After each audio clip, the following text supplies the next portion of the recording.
A couple of weeks ago, you were very taken with an interview you heard with the Olympic gold medalist Alysa.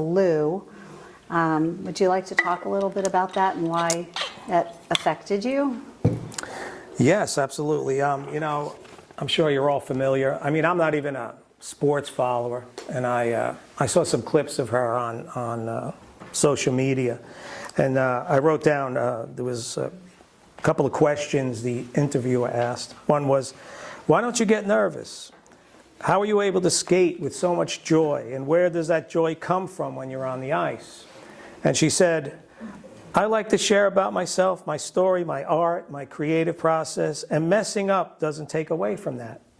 It's still something, it's still a story. And I think that's beautiful. So there's no way to lose. Every second you're there, you're gaining something. And I thought, wow, how extraordinary, a young lady. I wonder if she knows how zen she is, right?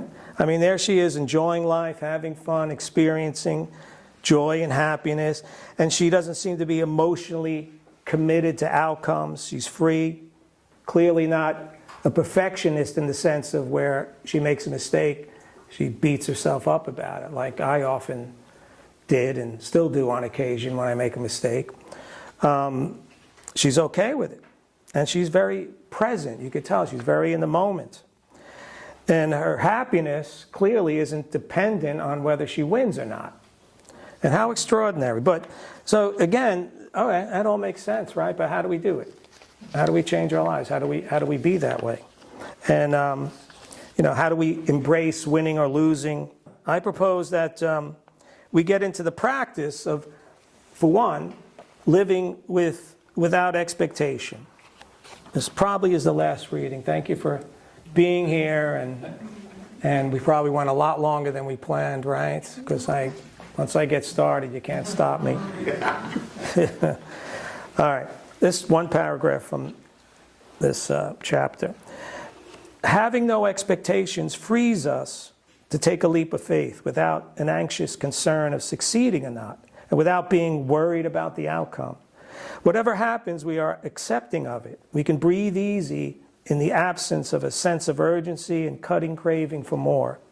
We can swim with the current of life, embrace the ebb and flow of the tide, and welcome whatever comes our way. So, that has been another game changer for me, to have no expectations. It might sound odd, but it's really worked for me. And another thing we could do is just, you know, surrender to what is, whether it's people, situations. I mean, I wasn't going to bring up that Krishnamurti quote, but he said, supposedly at a lecture, someone asked him the secret to his happiness. He said, the secret to happiness for me is I'm okay with whatever happens. Imagine that. Hmm? And I've heard him say, like, he has no inner conflict because he's just there and whatever happens, happens. That's amazing. The other thing that helps me is meditation.